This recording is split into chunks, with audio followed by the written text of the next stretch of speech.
बिस्मिल्लाहिर्रहमानिर्रहीम। पीछे कर दो एक बारी बोलो। इंसान की ज़िंदगी में अदब का बड़ा रोल होता है। हम सब ने सुन रखा है कि अल्लाह ताला ने आदम अलैहिस्सलाम को सजदा करने के लिए इब्लिस को कहा था, उसने इनकार किया और क्या हशर हुआ। इसलिए अदब का हमेशा ख्याल रखना चाहिए। एक दूसरा किस्सा सुनाता हूँ। हजरत बहलोल दाना बहुत पाए के बुजुर्ग हुए हैं। वो कहीं बैठे थे और उस वक्त के एक आदमी पास से गुजरे, उनके पास गए, उनसे कहा हजरत दुआ करें मेरा व्यापार चल जाए। उन्होंने कहा काला कपड़ा खरीद लो, अल्लाह बरकत देगा।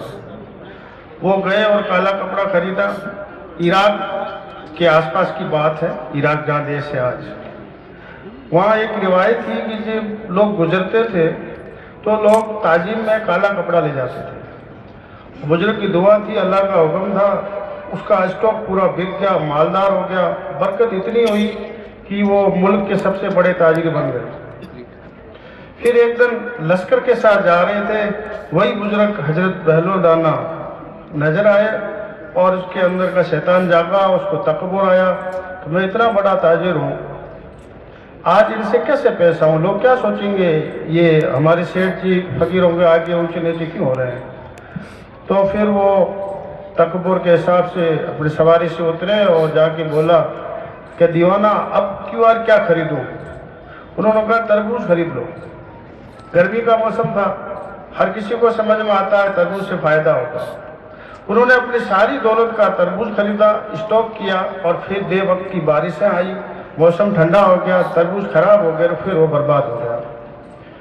फिर वो साहब इधर उधर ढूंढते बुजुर्ग को ढूंढा, क्या हजरत आपने मेरे को बर्बाद कर दिया। उन्होंने कहा मैंने बर्बाद नहीं किया, बाअदब बा नसीब, बेअदब बेनसीब।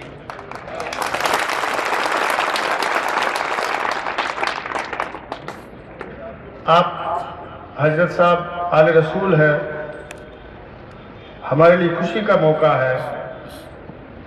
आपको अदब से रहने से, माँ बाप से लगा करके बुजुर्गों तक की दुआएं मिलेगी।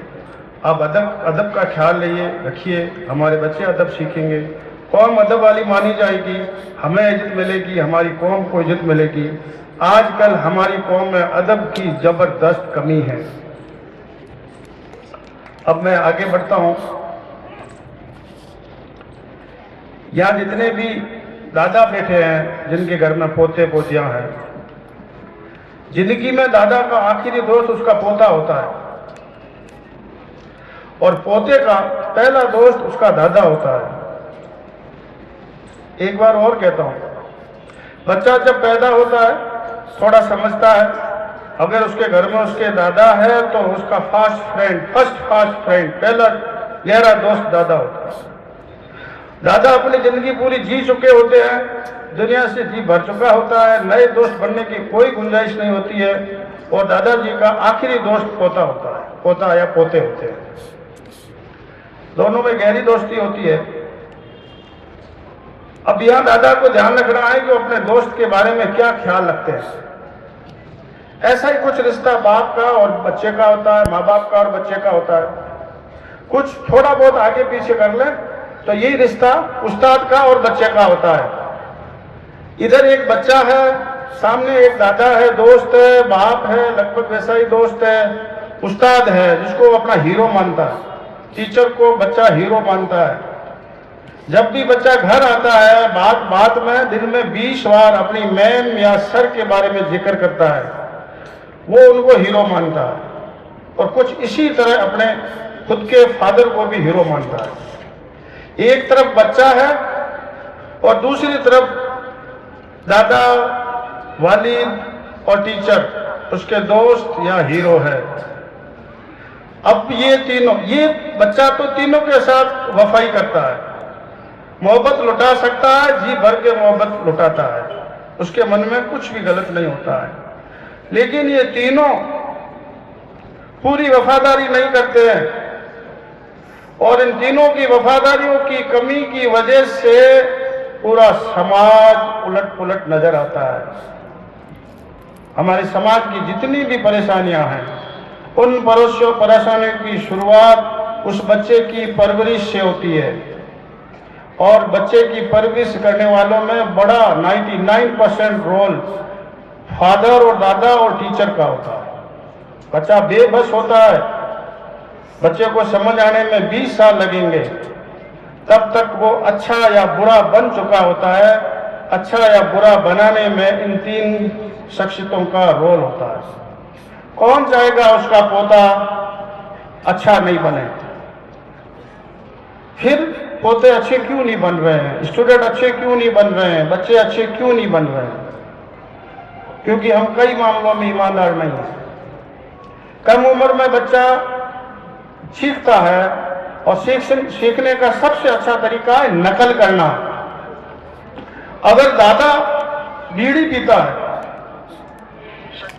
हर हाल में वो पोता बीड़ी पिएगा या बीड़ी से मोहब्बत करेगा, और मोहब्बत नहीं भी करेगा, जाने अनजाने जितना धुआं दादा अपने शरीर में डाल रहा है उतना धुआं पोता भी डाल रहा है। पोता मोहब्बत से दादा के पास आता है। ये कैसी दोस्ती है? एक दोस्त दूसरे दोस्त की जान लेने में तुला हुआ। डॉक्टर्स ने अब ये मान लिया है, जो लोग स्मोकिंग करते हैं उनके घरों के छोटे छोटे बच्चों की उम्र कम हो जाती है। गहरी बात है।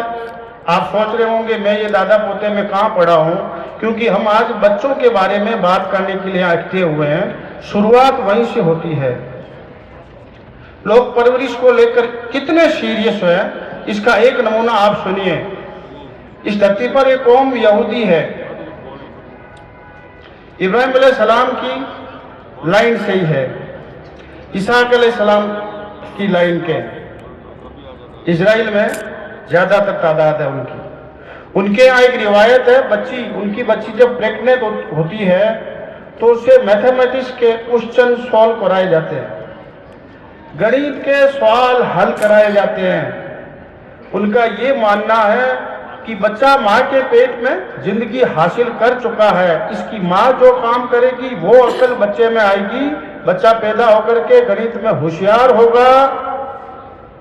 इसलिए वो प्रेग्नेंट होते ही बच्ची को मैथमेटिक्स के क्वेश्चन सॉल्व करवाते हैं, और भी कई तरह के ख्याल रखते हैं कि बच्चा बड़ा होकर के समझदार और बहादुर बने। जिंदगी में दुनिया में आने से पहले परवरिश होती है, और हम परवरिश के मामले में क्या करते हैं? सीने पे हाथ रख के सोचिए, सिवाय बच्चों से दुश्मनी के अलावा कुछ नहीं करते। और बच्चे तुम्हारे अपने हैं, तुम उन्हें इस तरीके से पालते पोसते हो कि बड़े होकर के वो गरीब बने, मजदूर बने, उनके पास कोई हुनर नहीं हो, उनका हुकूमत में कोई हिस्सा नहीं हो, वो कोई ताजिर नहीं बन सके, और दुनिया की खिदमत करने के सिवाय उनके पास कोई चारा नहीं। ऐसी परवरिश अपने बच्चों की क्यों करते हो? और जाने अनजाने में ऐसी परवरिश क्यों हो रही है? मैं जो समझा हूं उसका एक बड़ा कारण यह है, हर चीज के रास्ते हैं। आप जोजिनो शहर से दिल्ली जाओगे और पहली बार जा रहे हो तो सबसे पहले बेस्ट रूट ढूंढोगे, इंटरनेट पे ढूंढोगे, जानकारों को पूछोगे, आगे कहीं रोड जाम तो नहीं है, कोई किसान आंदोलन तो नहीं है, कुछ ढूंढोगे कि नहीं ढूंढोगे? 4, 5, 7 घंटे की जर्नी है, उसमें भी आप पूरी तहकीकात करोगे, सबसे अच्छे रास्ते को ढूंढोगे, उस पे जाओगे। और दूसरी तरफ पैदा होने से मरने तक लगभग 70 से 90 साल की जिंदगी जीनी होती है, उसके लिए आप जिंदगी का बेहतर नमूना ढूंढने की कोशिश नहीं करते हो। अगर बेहतर नमूना ढूंढने की कोशिश करते तो ना तो आप पिछड़ते ना आपके बच्चे पिछड़ेंगे। अब जब बेहतर नमूने पे आते हैं, मेरा ईमान और अकीदा है दुनिया में सबसे बेहतर जिंदगी का नमूना रसूलुल्लाह सल्लल्लाहु अलैहि वसल्लम की जिंदगी है। आपका भी होना चाहिए। आपकी जिंदगी पर जितनी किताबें लिखी गई है, आज तक किसी एक शख्सियत पर किताबें नहीं लिखी गई। हम दावा करते हैं कि हम रसूलुल्लाह सल्लल्लाहु अलैहि वसल्लम को मानने वाले हैं, तो फिर उनकी जिंदगी से हमें परहेज क्यों? आप छोटी छोटी चीजें मालूम करने के लिए घंटों बिताते हो, लोगों से पूछते हो, राय मशवरे करते हो, तो दुनिया की बेहतरीन जिंदगी जीने का क्या तरीका है, कोशिश क्यों नहीं करते? ये एक मिनट में आप नहीं समझ सकते। कई बात कह रहे हैं गरीब थे, पढ़ाई लिखाई नहीं हुई बच्चों की, इसलिए हमारी मदद नहीं कर पाते। कई बाप माँ ये कहते हैं खूब पैसा था, इंग्लैंड तक बच्चे को भेजा, पढ़ लिख के बहुत बड़ा ताजिर हाकिम बना, सीधे मुंह बात नहीं करता है, हमारे कोई काम का नहीं, हमने इसको पढ़ाया ही क्यों, दूर इतना काम ही क्यों किया। एक का पढ़ा नहीं, दूसरे का पढ़ लिया, एक का गरीब रहा, दूसरे का अमीर रहा, लेकिन दोनों परेशान है। कारण क्या? आपने जो बेहतर जिंदगी का नमूना था उससे उस बच्चे को वाकिफ नहीं करवाया, वरना वो कुरान से सीखता, बुढ़ापे में तुम्हारे माँ बाप कुछ भी कहे तुम्हें उफ तक नहीं करना है, ऊंची आवाज में बात तक नहीं करनी। ये है बेहतर जिंदगी का नमूना। अगर आप बेहतर जिंदगी का नमूना ढूंढते तो उसमें ये मिलेगा, फजर पढ़ करके हलाल रिज़्क़ की तलाश में निकल जाओ। यानी हर आदमी को दिन उगने से पहले काम पे लगना है, ये हदीस शरीफ है, हमारे नबी की जिंदगी में ऐसा है। मुसलमानों का क्या हाल है? 11 बजे उठते हैं, 12 बजे उठते हैं, मैंने कई जगह 2 बजे उठते हुए देखा है। दुनिया के सारे धंधे सुबह 8 बजे तक या 80% धंधे 8 बजे तक लोगों के हाथों में चले जाते हैं, बचा खुचा 9 बजे तक, और 11 बजे उठने वाले के हाथ में कोई काम नहीं आएगा। अगर आप उस जिंदगी से वाकिफ होते तो दिन उगने से पहले उठ करके नमाज पढ़ करके अपने अपने धंधे पे चले जाए। अब इससे थोड़ा आगे बढ़ते हैं तो कलाम पाक में है कि फिजूल खर्ची करने वाला शैतान का भाई होता है या दोस्त होता है।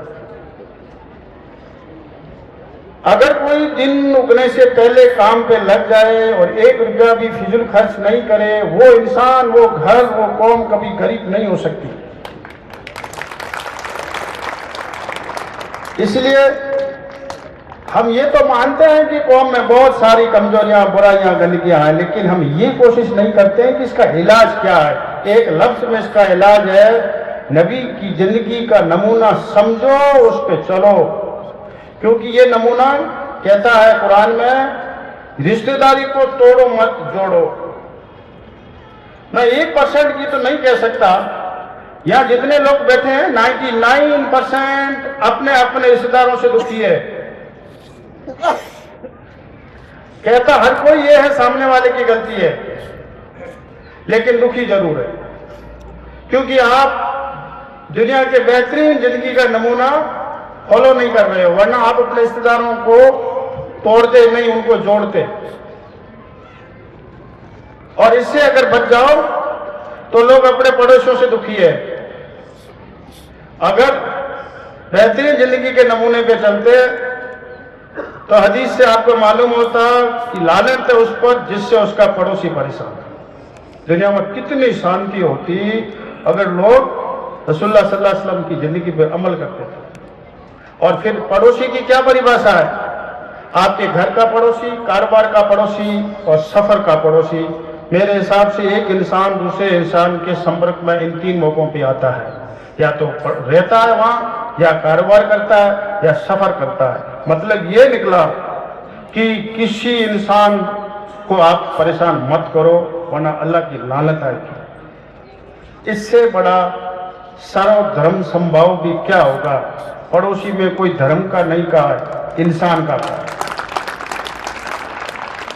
फिर जब इंसान पे आते हैं तो हमारे नबी सल्लल्लाहु अलैहि वसल्लम की जिंदगी का नमूना ये कहता है, सारे इंसान हमारे पहले पैगंबर आदम अलैहिस्सलाम की औलाद है। सारे इंसान हमारे पहले 1 नंबर के पैगंबर आदम अलैहिस्सलाम की औलाद है, इससे बड़ा रिश्ता क्या होगा? फिर यही जिंदगी आप सल्लल्लाहु अलैहि वसल्लम की जिंदगी नमूना हमें इजाजत देता है, हर मजहब के आदमी के साथ खाना खा सकते हो। कितनी बड़ी बात है, मोहब्बत की इससे बड़ी निशानी क्या होगी? ये इस्लाम इजाजत देता है, तमाम मजहबों के लोगों के साथ खाना खाओ जाए, और हो क्या रहा है, हमने हमारा लाइफ स्टाइल ऐसा कर दिया है, लोगों को इस्लाम से डर लगने लगा। कसूर हमारा है। इसलिए आप अपने बच्चों की जब तक परवरिश अच्छी नहीं करोगे, आपका भी सुधारा नहीं होना, बच्चों का भी नहीं होना। बच्चे को कुछ करवाना चाहते हो तो पहले खुद करो। मेरी आप सबको एक सलाह है, अगर आप उठ करके 10 पेज पढ़ना शुरू करो, आपको अपने बच्चों को, पोतों को पढ़ने के लिए कहना नहीं पड़ेगा। उस बच्चे को उठते ही लगेगा कि हर कोई पढ़ रहा है, मैं भी पढ़ रहा हूं। मैंने देखा है जिन घरों में सारे लोग पढ़े लिखे हैं या किताब से वास्ता है, उनके बच्चे अपने आप पढ़ते हैं और बेहतरीन पढ़ाई कर लेते हैं। और जिन घरों में पढ़ाई लिखाई किताबों का रिवाज नहीं है, पूरा घर बच्चे को हिदायत कर करके थक जाता है, बच्चा 8वीं पास से आगे नहीं बढ़ता है। मैंने कहा ना, बच्चा नकल करता है, सुनने में उसको मजा नहीं आता है, देखने में मजा आता है। आप सिगरेट पियोगे और सोचोगे आपकी आने वाली नस्ल सिगरेट से दूर रहे, ऐसी गलती मत करना। आप कोई भी नशा करोगे और बच्चों को कहोगे ये नशा बहुत बुरा है, नहीं मानेंगे। वो बच्चा तो सोचता मेरा दोस्त ये कर रहा है तो मैं भी करूंगा, मेरा हीरो कर रहा है मैं भी करूंगा। आप कीमत करोगे, अड़ोसी पड़ोसी की लड़ाई झगड़ों में रहोगे और बच्चे को सूफी पढ़ाओगे, नामुमकिन है। और सबसे ज्यादा नुकसान बुढ़ापे में आपको उस दिन होगा जिस दिन बच्चा अपने बाप को कहता है आपने मेरे लिए किया ही क्या है। मैं ऐसे कई लोगों को भी जानता हूं, समाज का हिस्सा हूं, आपकी तरह देखता रहता हूं। लोग जान झोंक देखते हैं अपनी नस्ल को पालने पोसने में, और बदले में सुनने को मिलता है आपने मेरे लिए क्या किया। ये एक इंसान के मुंह से नहीं निकलने वाला लफ्ज है, लेकिन निकलता इसलिए है कि परवरिश में कमी रह गई। इसलिए सबसे जरूरी काम ये है, आप अपने दिन की शुरुआत रसूलुल्लाह सल्लल्लाहु अलैहि वसल्लम के बारे में पढ़ने से करो। पहली किताब सीरत मुस्तफा पढ़ना, लाखों किताबें इस पर है, हजारों जिंदगियां आपको मिल जावे तो भी उनके बारे में लिखी हुई किताबें नहीं पढ़ सकते हो, लेकिन 10 पेज पढ़ने से भी इतनी बरकत मिलेगी कि आप अपने साथ, अपने परिवार के साथ, अपने समाज के साथ, अपने मुल्क के साथ इंसाफ कर पाओगे। आपका परिवार आपसे मिलके बना है, आपके परिवार से समाज मिलके बना है, समाजों से मिलकर के मुल्क बनता है, ये दुनिया बनती है। इसलिए जब आप अपने आप को ठीक कर रहे होते हो तो पूरी इंसानियत पर एहसान कर रहे होते हो।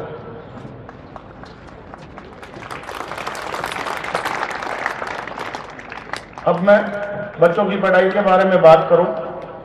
हर किसी की ये शिकायत है, खूब कोशिश की बच्चे पढ़े ही नहीं। हमारे यहाँ शुरुआत में ही झमेला हो जाता है, दीनी पढ़ाई दुनियावी पढ़ाई। ना दीनी अलग है ना दुनियावी अलग है, पढ़ाई पढ़ाई है। कैसे? दीन में क्या शामिल है?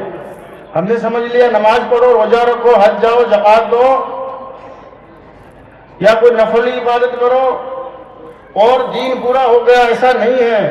मैंने एक आलिम की तकरीर से कुछ चीजें सीखी, सुनी, मुझे अच्छी लगी, मैं आपको बताऊं। दीन को उन्होंने 6 हिस्सों में बांटा। पहला हिस्सा, जब बच्चा पैदा होता है उस वक्त की रस्में, कान में अजान दे दो, अकीका कर लो, और भी कहीं कुछ होता होगा। दूसरा हिस्सा, पैदा होने से बढ़ने तक जो इंसान अपने रब को राजी करने के लिए इबादत करता है, वो नमाज, रोजा, हज, ज़कात, कलमा वगैरह वगैरह। और हमने इसको अच्छे से थाम रखा है। मस्जिदें खूब बनवाई, मदरसे बनवाए, किताबें हैं, हम जानते भी हैं, तस्बीह भी पढ़ते हैं, हम सब काम करते हैं। तीसरा ऐसा है, जब इंसान दुनिया से चला जाता है उस वक्त की रस्में, जनाजे की नमाज, इसाले सवाब वगैरह वगैरह। चौथा हिस्सा है जिंदगी में जीते हुए सामाजिक मामले। पांचवा हिस्सा है जिंदगी में जीते हुए आर्थिक मामले। और छठा हिस्सा है जिंदगी में जीते हुए राजकाज के साथ कैसे वो पेश आता है। चौथा हिस्सा जो सामाजिक मामला है, इसको हम दीन इसलिए नहीं मानते कि हमने दीन दाढ़ी टोपी नमाज तक ही सीमित कर दिया। लेकिन कलाम पाक में ऐसा नहीं है। मैंने थोड़ी देर पहले कहा था ना, कुरान शरीफ कहता है रिश्तेदारी को तोड़ो मत जोड़ो, ये सामाजिक मामला ही तो है। कुरान शरीफ कहता है अल्लाह को जायज कामों में सबसे ज्यादा नापसंद तलाक है, ये सामाजिक मामला ही तो है। कुरान शरीफ कहता है तुम्हारे सामने तुम्हारे माँ बाप बूढ़े हो जावे, वो कुछ भी कहे तुम्हें उफ तक नहीं करना, ये सामाजिक मामला ही तो है।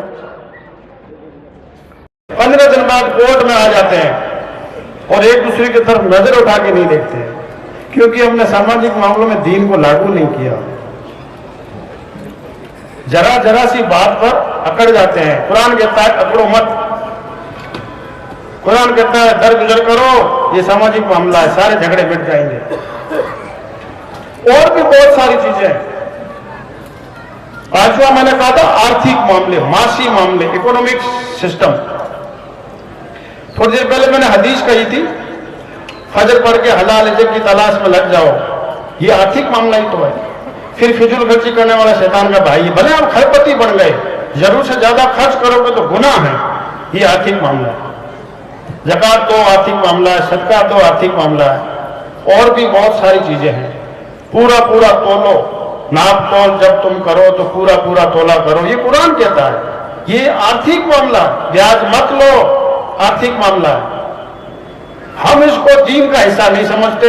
जब इकोनॉमिक्स की बातें, इकोनॉमी की बातें कुरान में है, तो इकोनॉमिक्स में बीए करना, ऑनर्स करना, एमए करना, पीएचडी करना दुनियावी कैसे हो गए?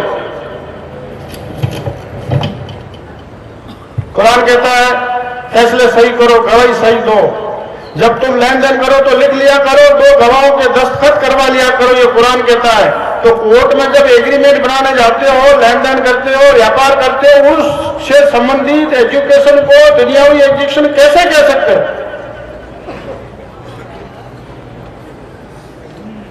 और भी बहुत सारी चीजें। छठी चीज है राजगार के मामले।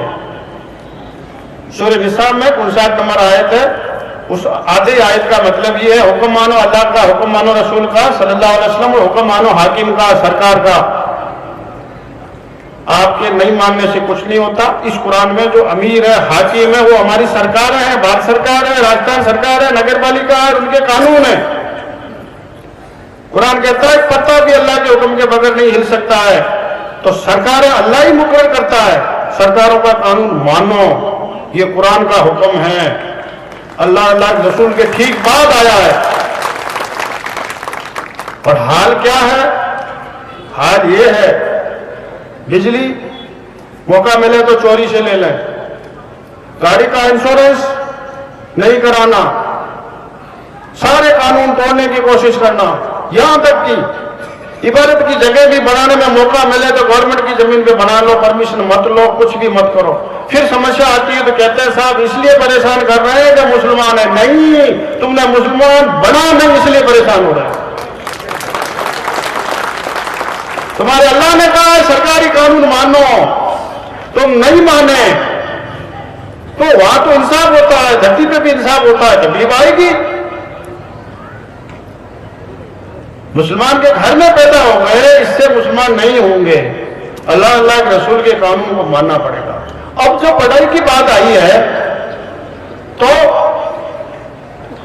अल्लाह के हुक्म को जानने के लिए कलाम पाक समझना होगा। मारवाड़ी में समझो चाहे अरबी में समझो, हदीस है समझनी होगी, सुननी होगी, सीरत मुस्तफा सल्लल्लाहु अलैहि वसल्लम समझनी होगी, सीखनी होगी। चाहे अरबी में सीखो, समझो, चाहे मारवाड़ी में सीखो, कैसे भी करो, तुम्हें नॉलेज होना चाहिए, तब हुक्म मानोगे। ऐसे के वैसे सरकारी हुक्म मानने के लिए आपको पढ़ना पड़ेगा। डॉक्टर बनना चाहते हो तो एमबीबीएस करना पड़ेगा, उसके लिए वो डिग्री लेनी पड़ेगी। मतलब नहीं है कुरान का, आपका अपना बना बनाया कानून नहीं चलेगा, इसलिए पिछड़ रहे हो कि धोखा दे रहे हो खुद को, कोशिश नहीं कर रहे हो समझने की। तो बच्चे को शासकीय भाषा हिंदी और अंग्रेजी और अरबी में पढ़ाओ, चाहे उर्दू में पढ़ाओ, चाहे हिंदी में पढ़ाओ, अल्लाह अल्लाह के रसूल के हुक्म से वाकिफ कराओ। अब कैसे करवाना है, टाइम टेबल क्या रखना है, ये आप पर है। किसने कहा कि आलिम के लिए 8 साल जरूरी है? अरे 16 साल कर लो, मदरसे में हमने बनाया, ये कोई आसमानी हुक्म नहीं है कि आलिम कितने साल में बनेगा। आज वाले को 16 साल में बनाओ और उसको एमए भी कराओ, टाइम टेबल नए तरीके से सेट कर लो। यही तो प्रॉब्लम आ रही है ना कि सब बच्चा स्कूल जा रहा है तो कलाम पाक नहीं सीख पा रहा है, मदरसे जा रहा है तो ग्रेजुएशन नहीं कर पा रहा है क्योंकि टाइम टेबल शूट नहीं करता है। शूट नहीं करता है तो कलाम पाक का मामला सुबह शाम कर लो, सरकारी टाइम में उसमें स्कूल का मामला कर लो। और ये कौन सा तरीका है कि एक चीज पढ़ेंगे, या तो ग्रेजुएशन करेंगे या फिर मदरसे में पढ़ेंगे? गलत कर रहे हो, आधा दिन पढ़ रहे हो, आधे दिन पे चल रहे हो। अगर व्यापारी नहीं बनोगे तो कुरान में जो व्यापार के बारे में हुक्म है वो कब लागू होंगे? जज नहीं बनोगे तो जो जज के बारे में हुक्म है वो कब लागू करोगे? और सरकार में नहीं रहोगे तो फिर सरकार से कौन सी वफादारी हुई? हमारे नबी ने हुकूमत की, हिजरत के बाद में पहले दिन से लगा के जिंदगी के आखिरी दिन पर्दा लेने तक हुकूमत में मशगूल रहे, इसलिए हुकूमत का हिस्सा होना सुन्नत है। कैसे इनकार कर सकते हैं? और हुकूमत में आने से दूरी बना रहे हो, इतनी बड़ी सुन्नत छोड़ रहे हो। रसूलुल्लाह सल्लल्लाहु अलैहि वसल्लम की जिंदगी में 13 साल, लगभग आखिरी 13 साल का बड़ा हिस्सा हुकूमत के काम काज को निपटाने में लगा है। और आपके दिमाग में, आपके बच्चों के दिमाग में हुकूमत में आने का कोई प्लान नहीं। चलो सब नहीं आ सकते हुकूमत में, तो फिर आप सल्लल्लाहु अलैहि वसल्लम ने तिजारत भी की थी। तिजारत करना बड़ी सुन्नत है, आप तिजारत में आओ। चलो इसमें भी नंबर नहीं आया तो कुरान शरीफ में ये साफ साफ है, कुछ नबियों के नाम आए हैं। इदरीस अलैहिस्सलाम दर्जी थे, वो एक हुनर है, हुनर सीखो। दाऊद अलैहिस्सलाम लोहे का काम करते थे, मैकेनिक हो गए ना, तो मैकेनिक का काम सीखो। आदम अलैहिस्सलाम खेती करते थे, मूसा अलैहिस्सलाम मवेशी का काम करते थे, यानी कोई हुनर सीखो। तो जो मैंने शुरुआत में बात कही थी, टीचर, फादर और ग्रैंडफादर, दादा, पिता और मास्टर, उनको उस बच्चे के साथ में ऐसा खेल करना चाहिए कि वह बेहतरीन तालीम हासिल करे और हाकिम बने। हाकिम नहीं बन सके तो ताजिर बने, व्यापारी बने, और व्यापारी नहीं बन सके तो कोई हुनर, स्किल उसको सिखाओ, फिर उसकी शादी करो, वो कमा के खाएगा और सुखी होगा। उस नन्हे दोस्त के साथ तुम्हारी वफादारी तब होगी।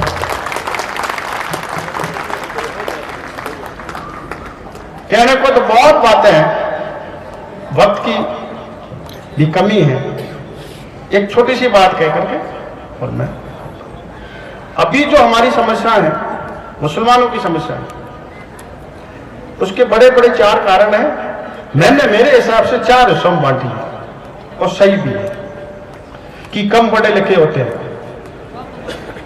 ये नहीं कह रहा हूं कि सारे अनपढ़ होते हैं, कंपेरेटिवली हम इस धरती पे रहते हैं, बाकी कौमें रहती हैं, बाकी गैर मजहबी भाई रहते हैं, उनके मुकाबले में हम कम पढ़े लिखे हैं, जबकि हमारे और उनके, हमारे पड़ोसियों के हालात बराबर है। हमारे खेत में जो बारिश होती है वही बारिश उनके खेत में होती है।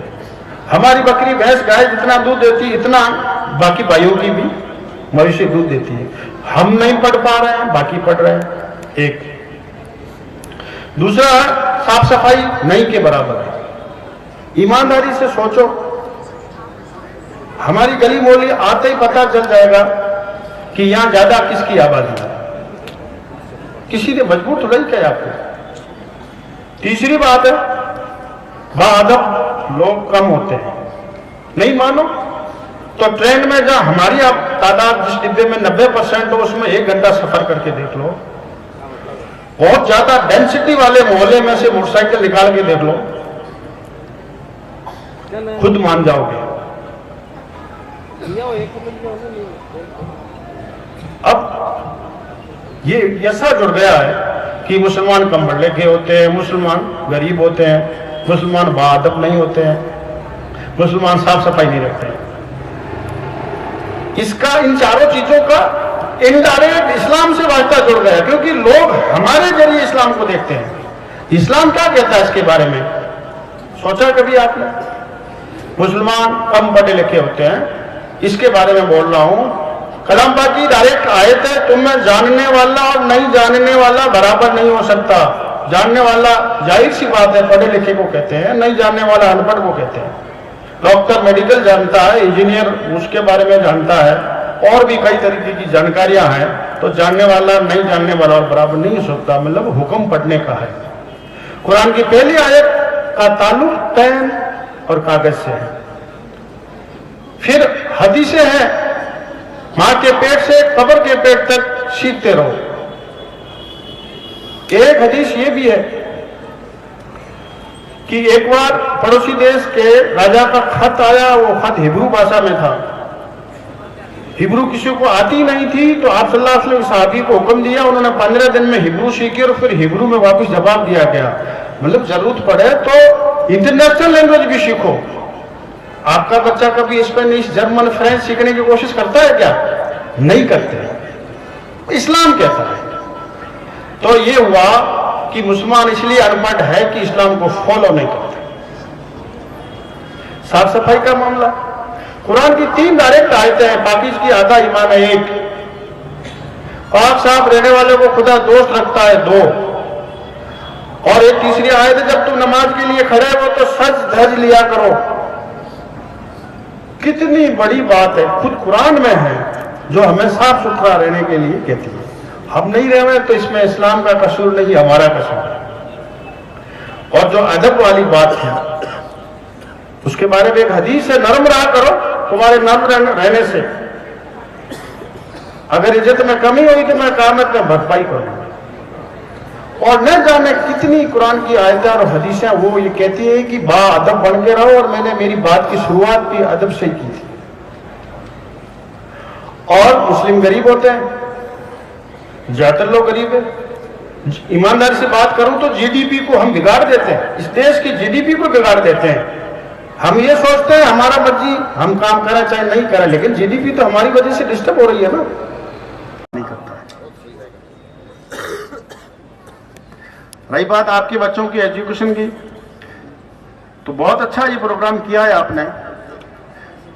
लेकिन सही बात तो ये है, जिन बच्चों को आपने आज प्राइज दिया है, इन बच्चों से आपका आज से पहले कोई वास्ता नहीं था, आपने इनकी कोई मदद नहीं की।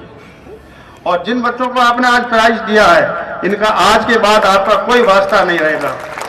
तो असली प्रोग्राम करो, असली प्रोग्राम करो। असली प्रोग्राम कब होगा?